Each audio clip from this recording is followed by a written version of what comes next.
All right. Well, good day, everybody. Welcome to the June Living in Place Institute Community Forum. We've got two wonderful presenters today, one from Josh.AI and the other from Swidget. So let me just go through some of the formalities here. There's that. And this session is being recorded. It'll be up on our website in about 7 days. And there's me, president and founder of the Living in Place Institute, and I'll be moderating today. And normally, again, I just go through this real quickly. We want this to be an inclusive sort of session, so be kind and courteous to everybody out there, including on chats. Keep it clean, respect the privacy of others, and the chat questions and comments, we'll do our best to be able to cover those comments that are out there. Depending on time, we may choose to hold the topic until later in the forum, or may not be able to get to it, but you'll see each of our presenters have their contact information up, so if you want more information, you can get it from them. So I'd like to introduce Casey Levy-Tulloch of Josh. Away we go. Awesome. Thanks, Willie. So good morning, everybody. My name is Casey Levy-Tulloch. I'm Director of Business Development here at Josh.AI. I've been with the company for 6 years now. The company itself is 8 years old. So been here a long time, seen a lot of evolution, a lot of growth with the product, with the vision here. And aging in place, assisted living is something that has come up recently and is definitely a huge growth area that we're very excited about. So I can't see hands, but I would ask for a show of hands for who's heard of Josh. If you haven't, now you will. You can go to the next slide, Willie. So the best way that I can talk about Josh and really kind of put it in a nutshell for you is Josh is here to empower, enable, make accessible your smart home in whatever way is most natural to you, whether that's with our app and kind of the traditional way of just touching icons or being able to use a graphical interface, or using natural voice control that's a little different than how you might have tried using it before with some of the other assistants out there.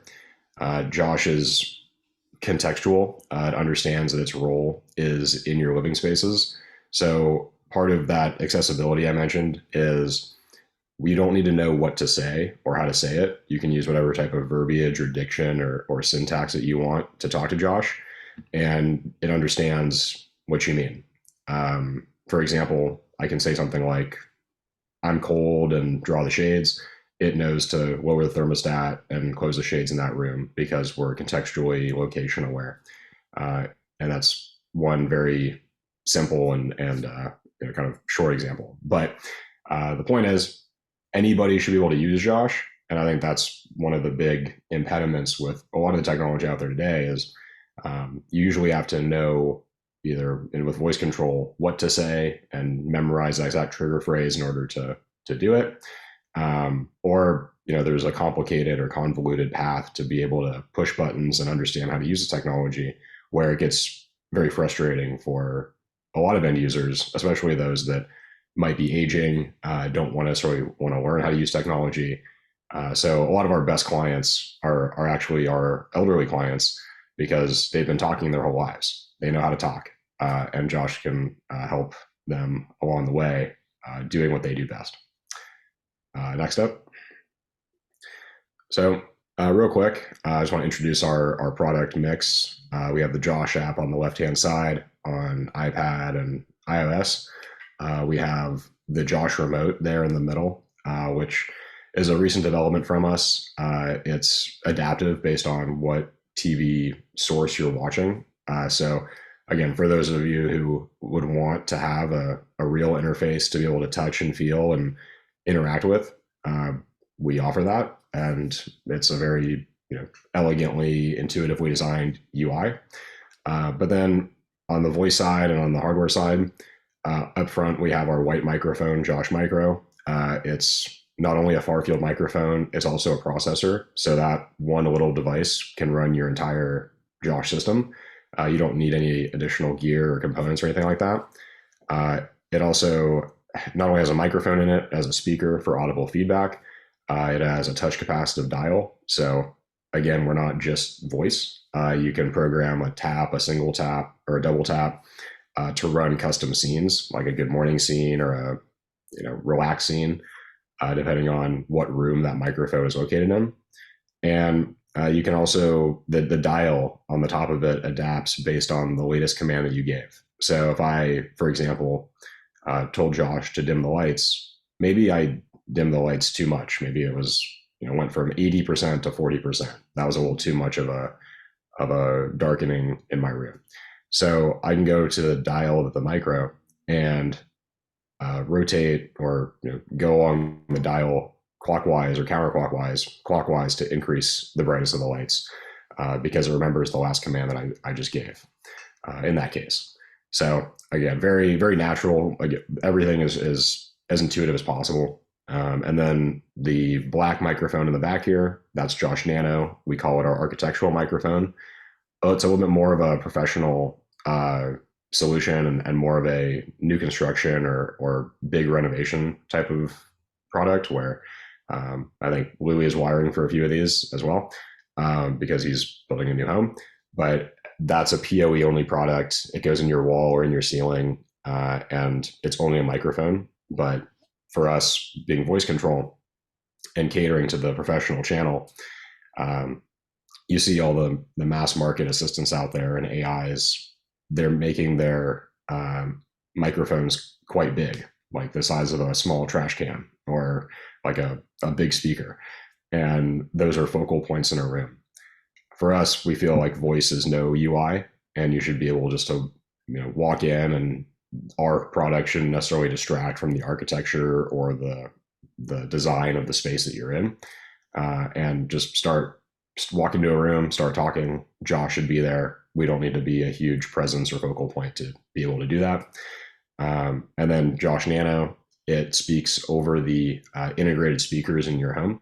So it's kind of like the walls or your ceiling are talking back to you, which is a really just robust integrated home experience. And then in Josh Nano's case, with the black microphone, we have Josh Core. That is the processor for Josh Nano systems. It could also run Josh Micro systems as well. But again, PoE goes in the tech closet in the middle of your home. So very much a CEDIA caliber product for our custom installers. And it's a very stable, reliable, all the above as far as making sure that we are as efficient and quick as possible. Next slide, Louis. Just a point of reference, what does PoE stand for? Power over Ethernet. Thank you. So yeah, that's one of the biggest challenges with the smart home, and I guess something to kind of set the foundation for a lot of maybe the conversation around technology in assisted living is it's not necessarily the smart, whether it's Josh or a partner of ours like Sonos or Sony or Samsung or whoever it might be.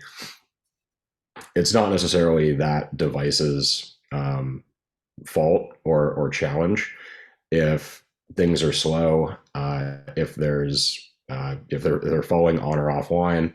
The reason why we make all of our products PoE compatible is it's a more stable connection to the internet and the network. But the network is really the foundation of the smart home, and your experience with all of your connected devices is only going to be as good as your network is. So we often consult with a lot of our clients before they even start looking at what Josh components they want and what partners of ours they want in that experience, about the caliber of their network and their router and access points throughout their home, to make sure that everything that is installed runs as smoothly as possible. Got it. Thank you. So real quick, I talked about Josh Micro, but the other just really natural element to the experience that I would like to cover, and I mentioned it earlier, is location awareness. I can't emphasize how much easier this makes the experience for all of our clients, and also just facilitates a more natural, seamless interaction, is understanding what room that we're in. but also being able to understand the floor plan of your home, and being able to say things like turn off the lights upstairs if I, by chance came down to my first floor from my second floor and feel like I, might have forgotten to turn off lights, or maybe the kids were up there and they were playing and I wanted to make sure that everything was turned off. So being location aware, it removes a lot of barriers, and a lot of potential confusion, with how users interact with their smart home. And the another really good example that I can share is people refer to things differently. Like, let's say it's a couple. The father, dad might refer to the living room as the den, for example. The mom might refer to it as the sitting area or the family room. And Josh, for one thing, if you walk into that room and start talking to your devices, it doesn't matter what it's called. Josh is going to understand that if you don't specify where you're doing this, then it's going to assume that it's this immediate vicinity, which eliminates like having to say more, which adds more margin for error and confusion. But the other nice thing with Josh is that, whether it's our professional installers who are supporting the project or our customers or the client themselves, you can go into the Josh app and very easily add new nicknames to rooms, to devices, so that no matter how people might not only refer to things in their home, like a living room as a family room or a sitting room or a den, but also depending on how people are being heard. Maybe they have a thick East Coast or Southern accent. Naturally, being in California, I don't have an accent. I just speak normally. But that's something that we see as like a very like anthropologic nature of voice control, is that people say things and are also heard very differently. And with that, Josh's this is kind of where I talk about our privacy as well. The other huge kind of concern with voice control and AI and smart home technology in general in the home is this paranoia around user privacy and data security. One of our biggest values to our clients is we are not here to monetize you in any way. We use the best in class encryption protocols and all these security standards that every client knows exactly what Josh is hearing. They have complete power over their data, and they also have the ability to delete that or disable that feature at any point. However, when we can capture some chat history from a client and see what commands they give and how they're talking to the system and how their family's talking to the system, then we can optimize the system around them. And for example, my name, Casey, often gets misheard as Jason, for whatever reason. Maybe I don't enunciate well enough sometimes. So in my bedroom, I have Casey's lamp next to my bed. I also have Jason's lamp, not because Jason lives with me. There's no Jason here, but because in case it mishears me, it's going to work regardless. Next slide. All right, so I'll talk about Josh Nano a little bit. And here's my little privacy point on the bottom left there. One of the nice things with Josh Nano as well is you can of course perform like a software mute for microphones in case you're would like to mute them for any point in time for a private moment. Josh Nano also comes with a privacy switch that physically disconnects the microphones right there on the bottom. So those are our two voice interfaces, micro and nano. And I think we can probably just go to the next slide. I talked a lot about those guys already. Josh Core, again, PoE system processor. The other thing that this slide kind of points me towards as far as the Josh experience is, unlike the other voice platforms out there, for a secure and efficient experience, we try to do as much processing locally as possible. The way voice control works today, and just the process of voice transcription and speech recognition, we do have to go to the cloud in order to translate that speech to text and do it as accurately as possible. But other than that, initial cloud communication, sending a voice recording to then get transcribed to a text file. We try to process whatever we can on site, which is very different than how some of the mass market AIs, they process everything on the cloud, which is a little less efficient. It's also a little less secure. And this is something that Josh Core does, also Josh Micro does as a system processor. Next slide. So real quick, just to sum it up, here are our user interfaces. You have Micro, Nano, and the Josh app. As far as a client interface, you can run your system with Micro or Core. And then as far as the how Josh goes to market today, I mentioned that we are installed by custom installers. We go through the CEDIA channel. We have about 1,400 plus installers today across the US and Canada. So we're very well covered and can handle a region near you. And Josh is sold as the hardware. Again, I recommend as many microphones as you want, depending on locations and rooms in your home for that that easiest, most seamless experience. And then also a software. So the nice thing with the Josh software is I like to use the metaphor that we're like a Tesla for your home, or even just like an iPhone, I guess. We push over-the-air updates every 2 weeks on a bi-weekly cadence. So every couple of weeks, you wake up and Josh has updated while you were sleeping to include new features, new integrations, improvements, all the above that are going to continue making the experience better for our clients. Next slide.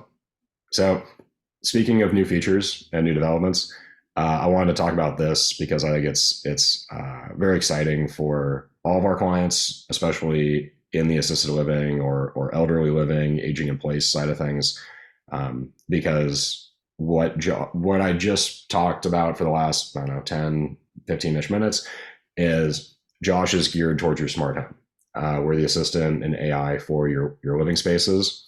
However, because of our focus on that over the last 8 years, we haven't been as focused on that assistance element of things, where if you ask an Alexa or a Google Home or a Siri, what is a recipe for something I'm cooking or would like to cook? What is this historical fact or some other just kind of internet searchable type question?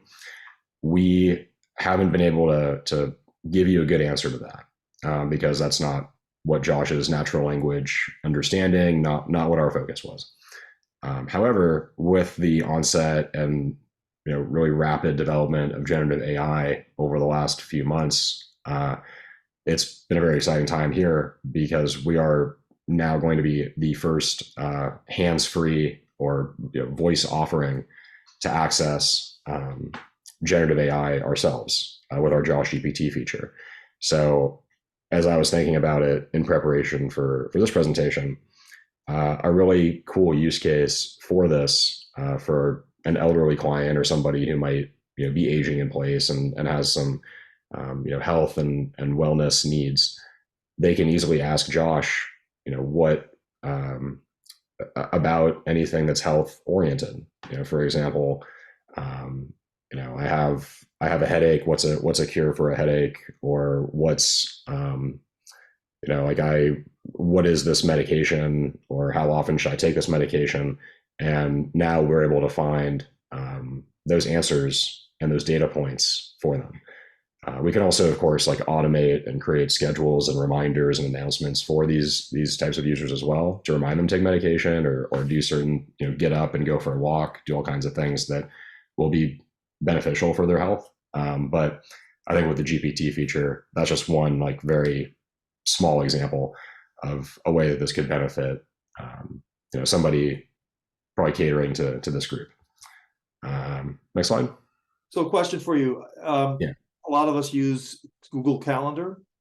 Mm-hmm. Will the Google Calendar, can it tie into Josh to be able to say your community forum starting in 10 minutes? We don't have a calendar integration yet, but that's definitely something on the roadmap. That's not quite something along like this GPT features lines, but um, their short answer is no. We don't have a calendar integration yet, but it's definitely something that is coming down the road. I'll go with yet. Hopefully it'll come out soon. Well, that's the nice thing about the Josh software is, like I said, we're constantly pushing updates. The experience is improving. So we actually have a big event in not next Tuesday, but the following Tuesday, June 27th. We're calling it our summer reveal event. So we're going to be launching, officially launching that GPT feature I was just talking about, as well as a few other significant features and sort of product enhancements. So if you guys are free, that's an invite. As far as our partner ecosystem goes, again, this is another kind of benefit of our software and always improving is we work with tens of hundreds of partners across the board between lighting and shading and climate control or surveillance and security or music and audio distribution or TV and video streaming or cable. So there's always this growing ecosystem of compatibility. And we build today for quality control, we build all of our integrations in-house. So this is our engineering team that's overseeing and managing and updating these features and partnerships with us.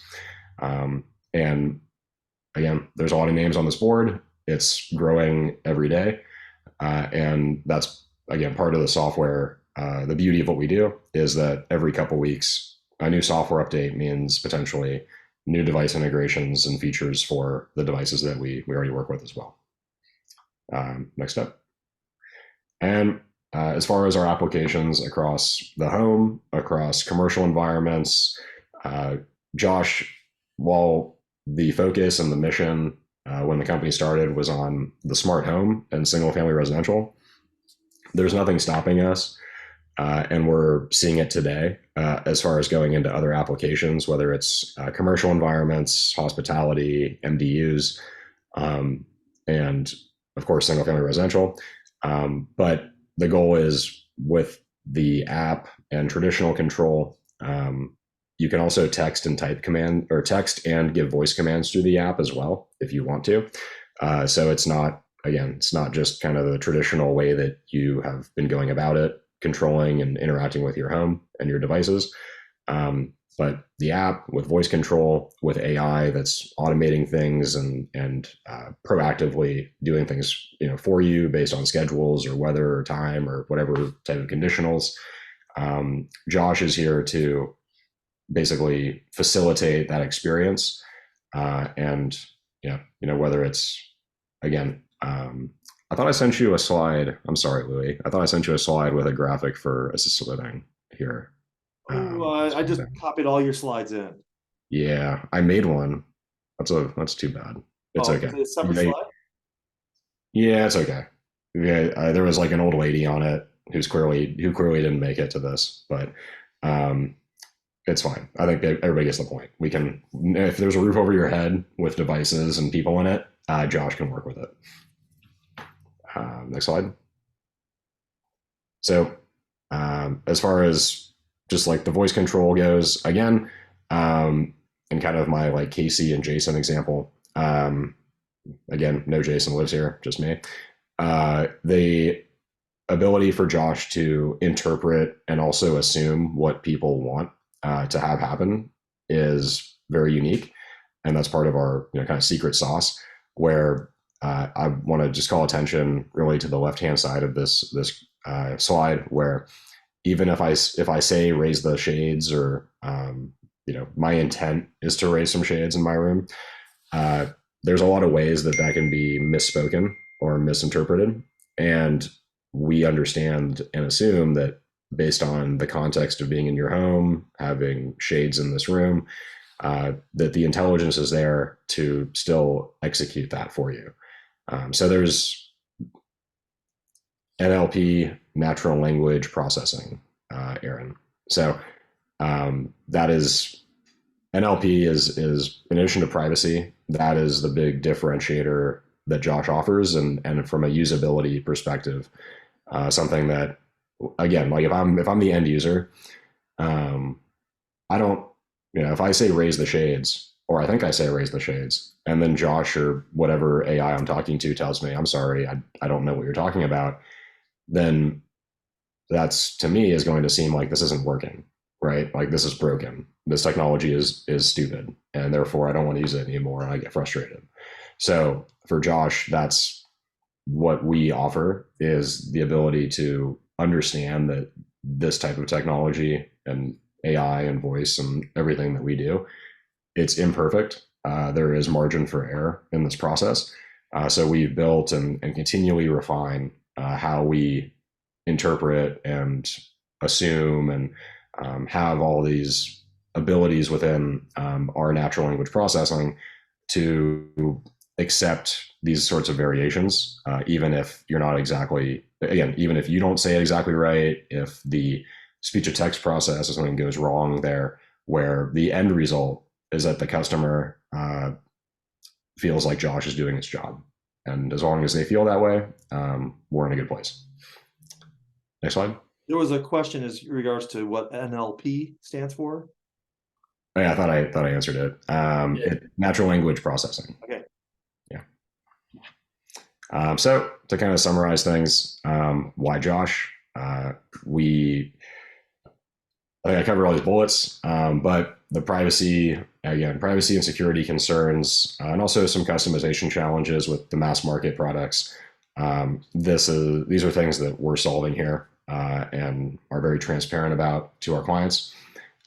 We are also purpose built for your living spaces and your home. So I'm excited for Louis to experience this in his home, and hopefully for everybody here to see Josh in action. And now you know a guy, so you can hit me up if you want Josh as well. But leverage something that's really designed for this purpose. As far as for clientele, we're offering something that works, that's scalable, that offers convenience and the seamlessness that the smart home has really promised the last maybe decade, but it's kind of under-delivered on. And then we're always innovating. Again, the software updates, over-the-air features is something that's pretty unique to our industry. Most control systems and automation solutions, they require a custom programmer, people to go on site, not maybe swap out the hardware even in order to get certain updates.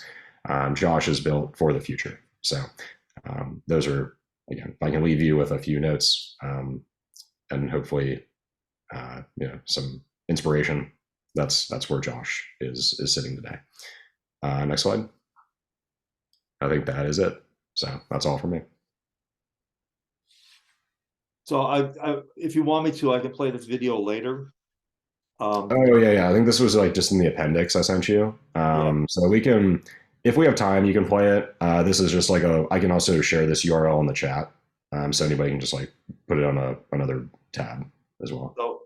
So Casey, I've got your contact information up here, but if people want to grab it from the chat session, that'd be great.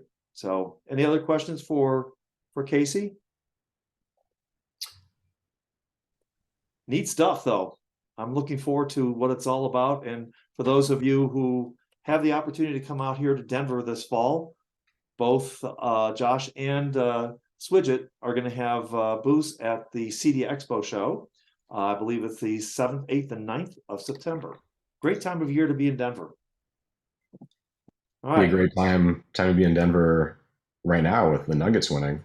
Oh, well. Okay. Yes, there's that too. Tomorrow's the parade. Yeah. But yeah, thank you guys. And then Aaron, I think you messaged me as well. You could just shoot me an email. That'd be awesome. And then I'll post the link to this video just in the chat so everybody has it. And I don't want to delay anymore or take up any more of the rest of everybody's time here. So very good. Thank you, Casey. Thanks. All right. So now on to Swidget. Jeremy, the floor is yours. Thank you very much. Good morning, everyone. My name is Jeremy Brown. I'm the Director of Customer Experience at Swidget. I've been with the company for 5 years, and pretty much since it really started getting rolling, so I'm grateful for that. I just want to thank you, Louis, the Living in Place Institute, and Casey, the fellow presenter, for being here today. I first saw Josh.AI at CEDIA in 2019, and I was really impressed with the product. And you folks have come a long way since then.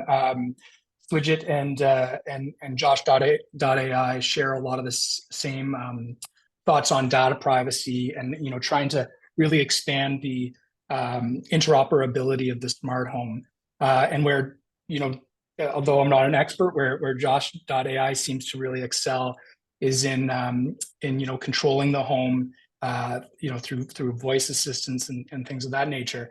Swidget is really great in the ability to deploy sensor technology throughout the home, in Swidget switches and Swidget outlets. So if you could advance the next slide, please.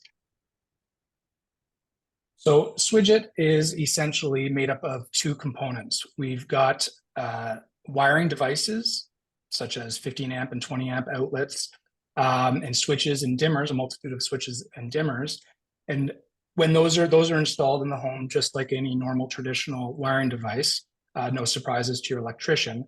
But you can see the little modular cavity that exists in all of our devices, and into that cavity can go the second component of our devices, which is the smart technology. So essentially, you can pre-wire a home with Swidget devices and make it smart ready.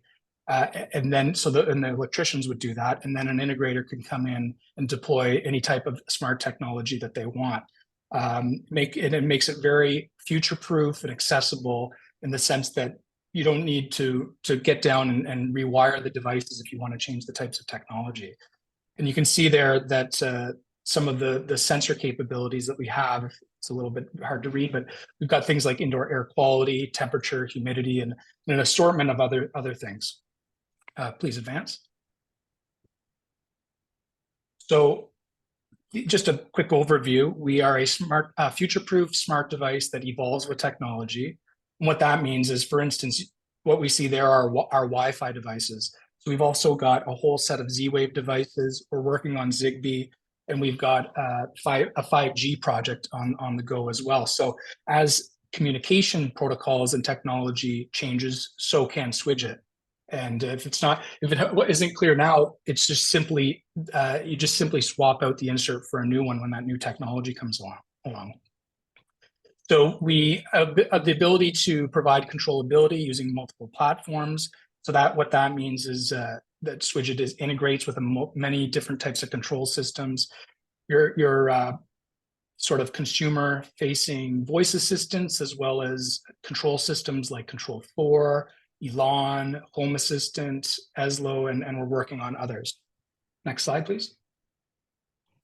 How it works: you get the electrician to deploy the devices across the home. You snap in your chosen insert, and then you can easily control your smart home using either the Swidget app or the aforementioned smart home control systems, Control4, so on and so forth. Next slide. Right now, these are the inserts that are available on the Wi-Fi side. So we've got just a simple Wi-Fi control insert that, when paired with a wiring device, gives you remote control, energy monitoring, integration with voice assistants, and other popular integrations. And then, in addition to those capabilities, we have secondary functionality that can be as simple as just a simple USB charger, night light, or emergency light, or, when things get more interesting, sensor technology such as motion, temperatures, humidity inserts, air quality, and a bunch that are coming along. Next slide. And here are our wiring devices. So we've got the 15 amp outlet on the second from the right. One of the only smart 20 amp outlets on the market, and then your regular single pole 3-way switch, dimmer switches, and then some special dry contact switches that we actually developed for one of our partners, Panasonic. I'll speak a little bit more about that partnership a little later. So these are the host wiring devices, and we are in the process of developing new ones as well that I'll talk about later. Next slide. So before we go, can you explain how the dimmer switch works? Because I really think that's a unique device. Sure. So it's a single pole dimmer in this case, and we do have a multi-way dimmer that's in development. The dimmer is a forward phase dimmer and can work with any lighting fixtures or dimmable bulbs. And of course, it's got that cavity like all of our wiring devices. So when you insert, let's say, a motion sensor, the motion sensor can respond to occupancy, vacancy, can also monitor the energy use of the load that it's attached to, and obviously dim the lights and up and down as well. Was there something else, Louis, that you were talking about? Once you learn it, I like how this switch operates in regards to, up, you push the up button, turns the light on, push the down button, turn it down, push on the right, it increases the Increase the light brightness. intensity, and then the other way. So, and unlike many of the other dimmers that are out there, you have some little slide on the side that becomes really difficult for somebody who has hand control issues. This is so much easier.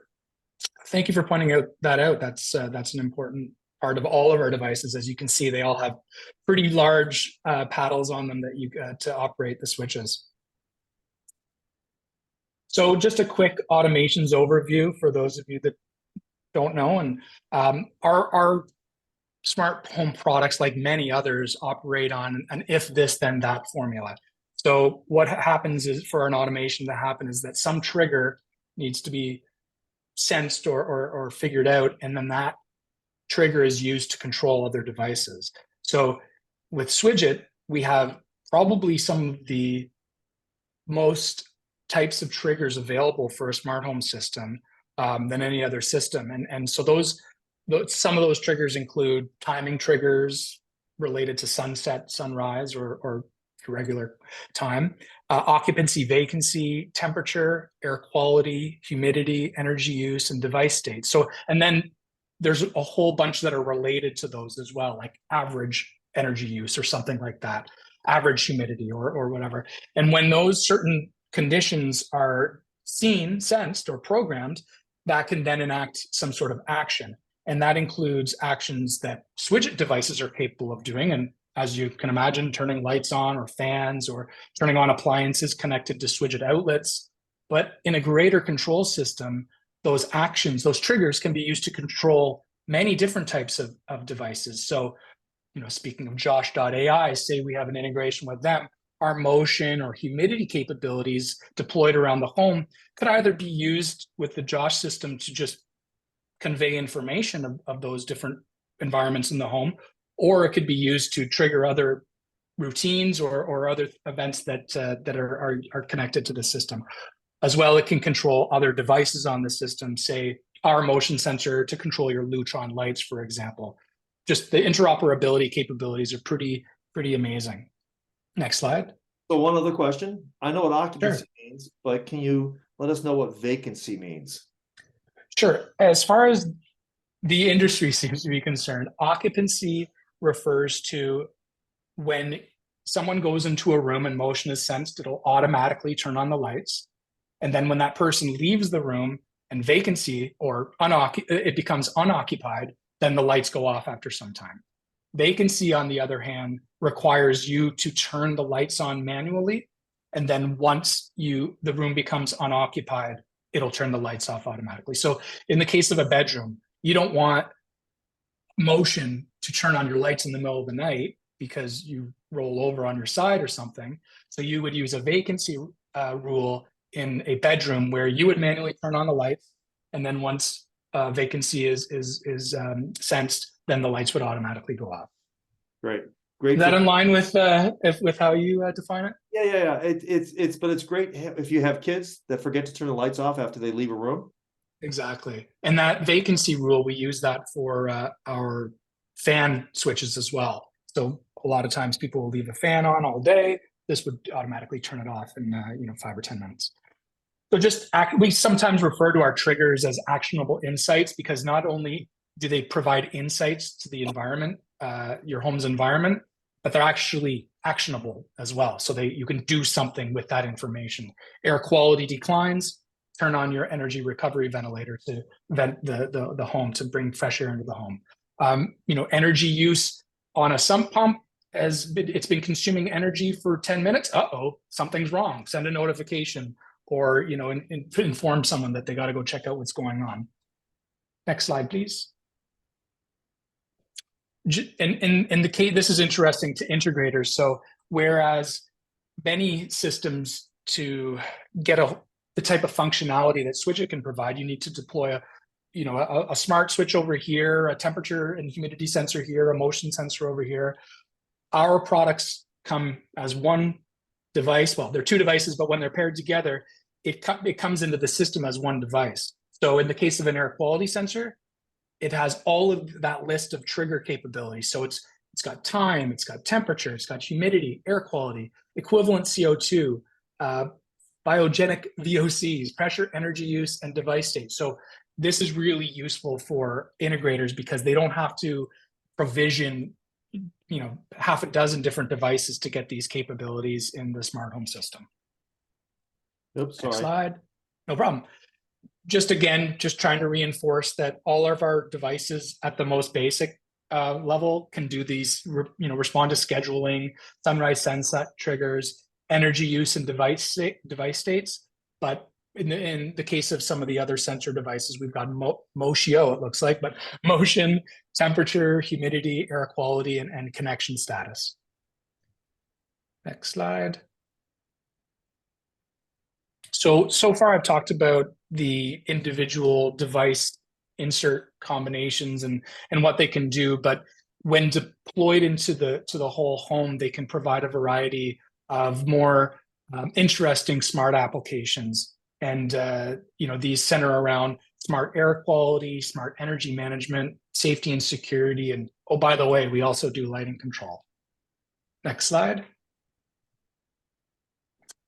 So air quality and ventilation, I don't think she's on screen, but this is actually Ashna.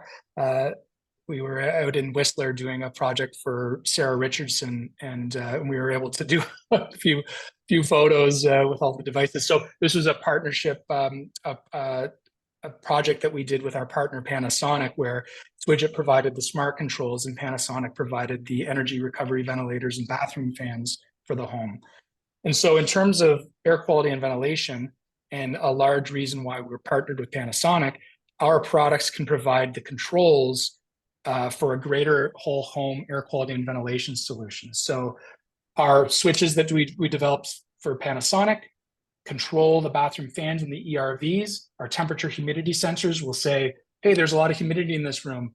Time to turn on the bathroom fans, maybe because someone's had a shower. That will vent the air, remove the conditions that typically cause the buildup of mold and mildew. And we can also deploy air quality sensors around the home using our outlets or dimmers.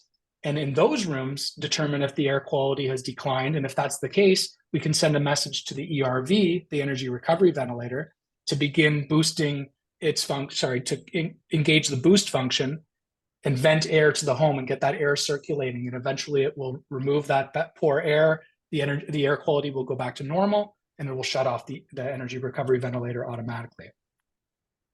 Next slide. Yes, I just mentioned this. We can empower your home to protect from mold and mildew with those humidity sensors that they sense average daily humidity. So when there's a spike in that humidity, again, it'll turn on your bathroom fan and remove the humid air. This is an often overlooked capability of Swidget, and it's quite unique to Swidget. All of our devices are capable of monitoring the energy that's being consumed either individually in the outlets or the load that is being controlled by our switches. This information is not only informative but actionable. So I mentioned the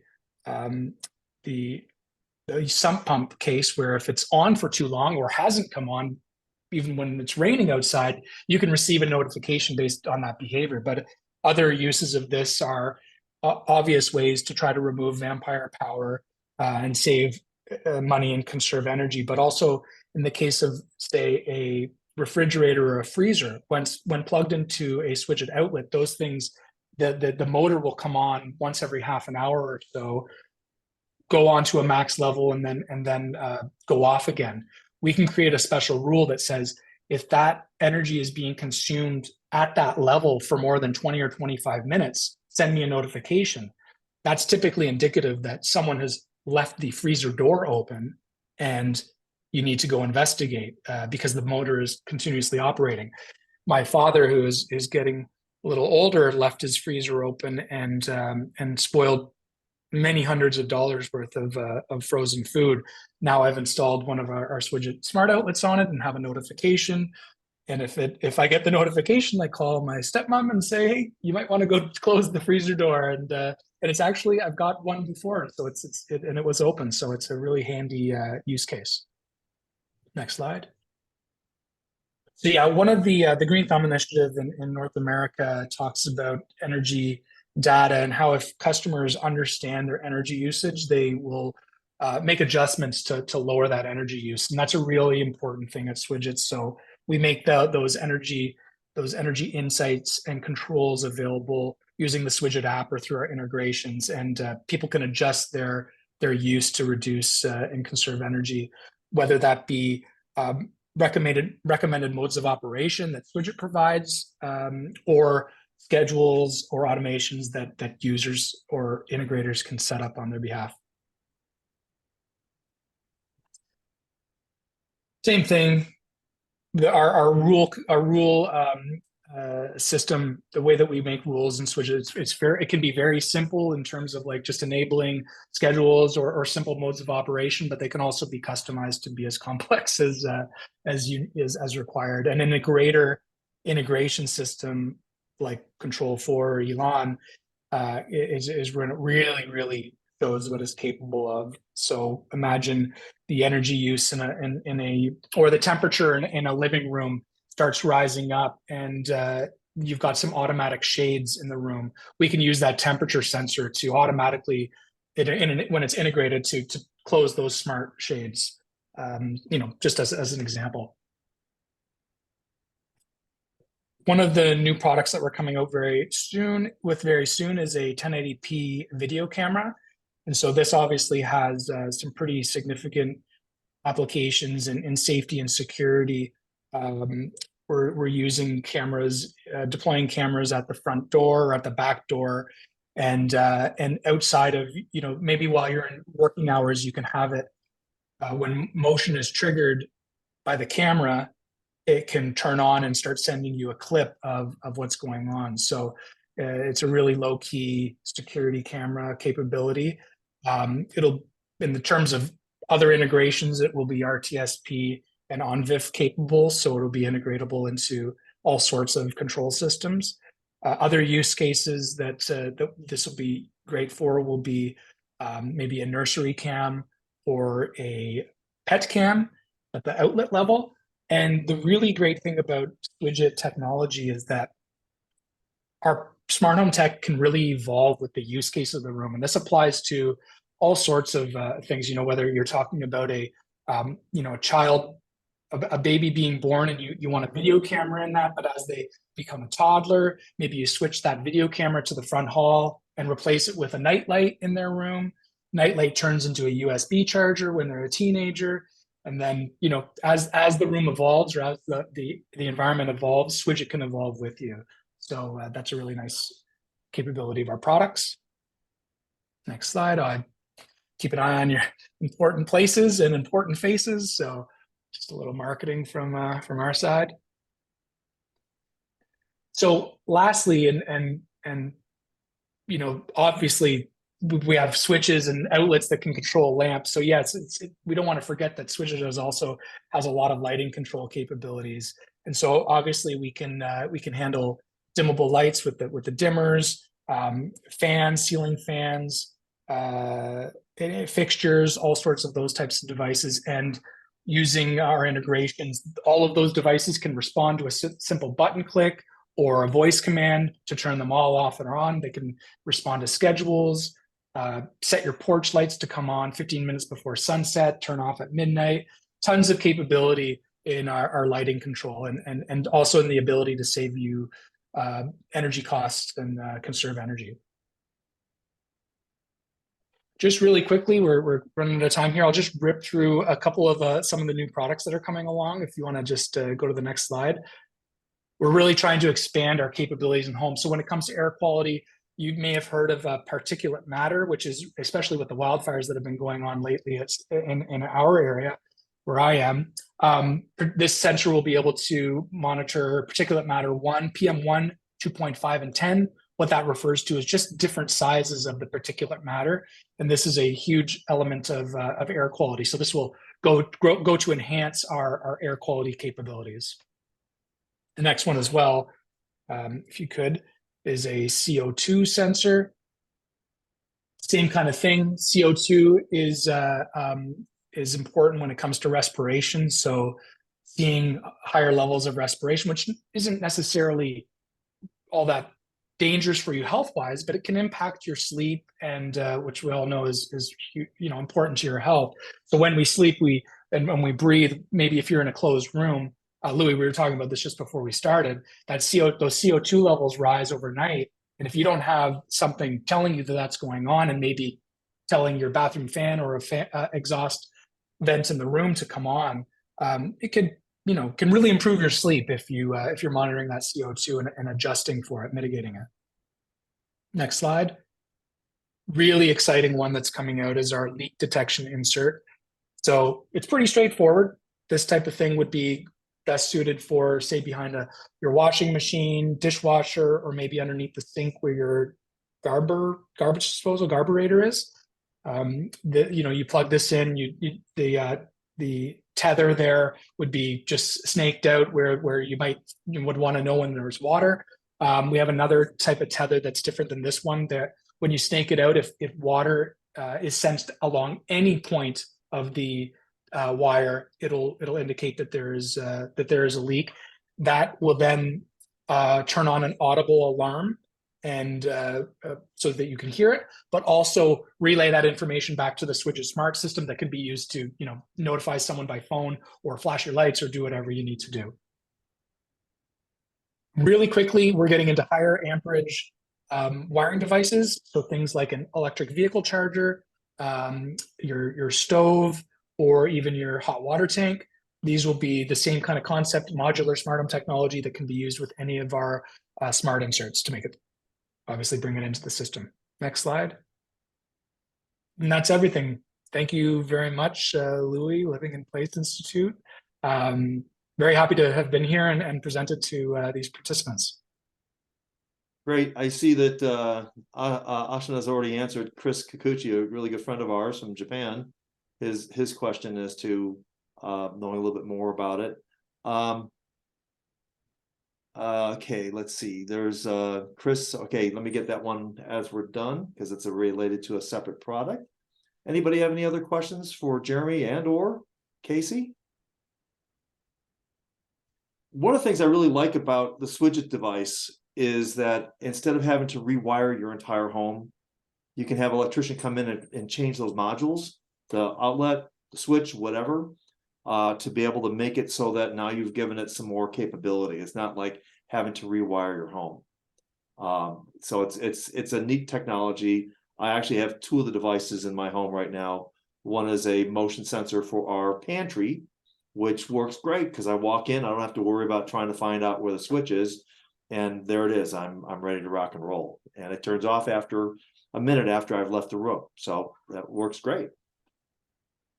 Right. Yeah. Obviously, one of the coolest things is that wiring device doesn't have. Once you've installed our wiring devices, those don't need to be replaced. If the room's requirements change, your requirements change as you go through life. Sometimes the requirements change, as well as if new technology comes along. Very easy to just swap out the technology. So a lot of people who are on board today are familiar with Tresco lighting. Can you say how you guys integrate with them?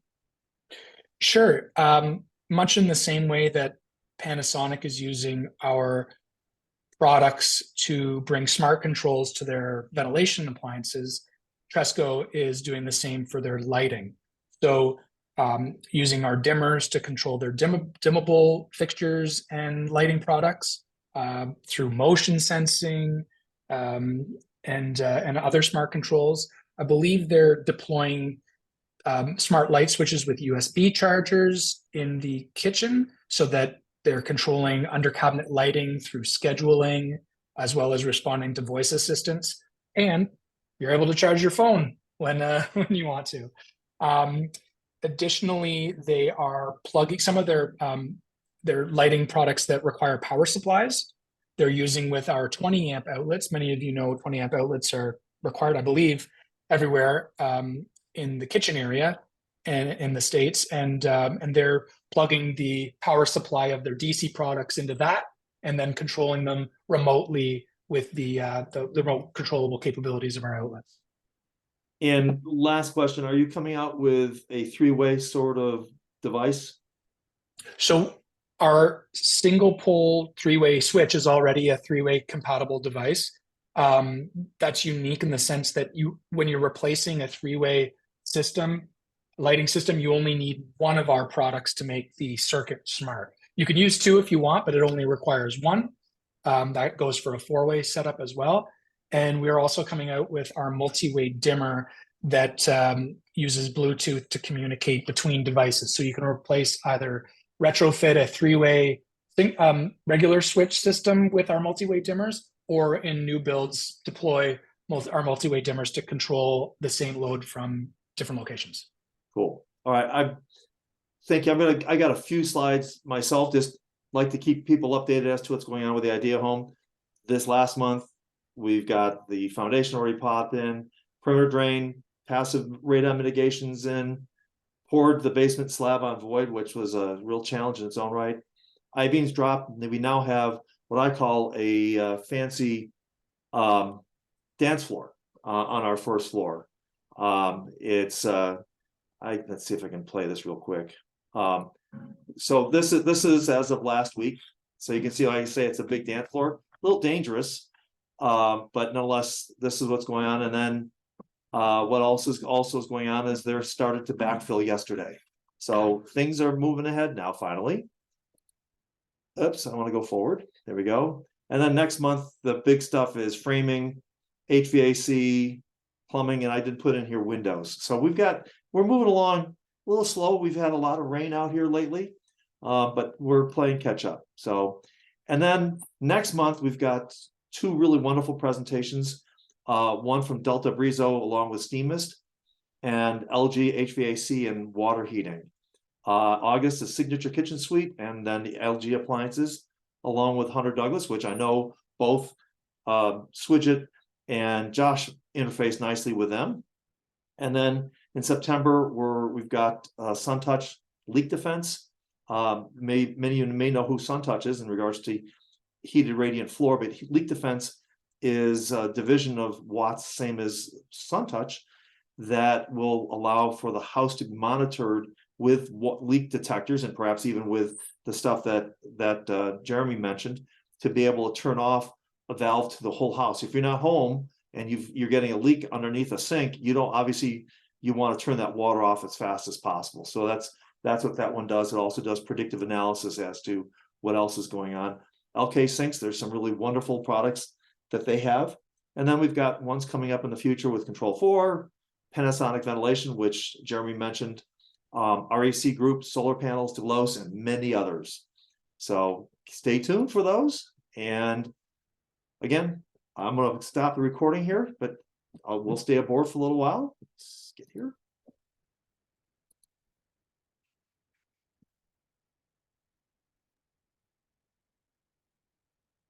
I just wanted to say thanks to both of you, Jeremy and Casey, for sharing, and for Louis bringing it to the table to hear about. It's exciting stuff. I'm in Seattle. I remember the days where we heard the stories about Bill Gates's house, and that you wore a lapel pin and the music moved as you moved through the house, and it knew who you were. You had your own pin. So it's fun to hear how far this has come, and now how kind of fast it's going. So thank you for sharing today. You're welcome, Aaron. Thanks for being here. All right, I'm going to stop the recording now.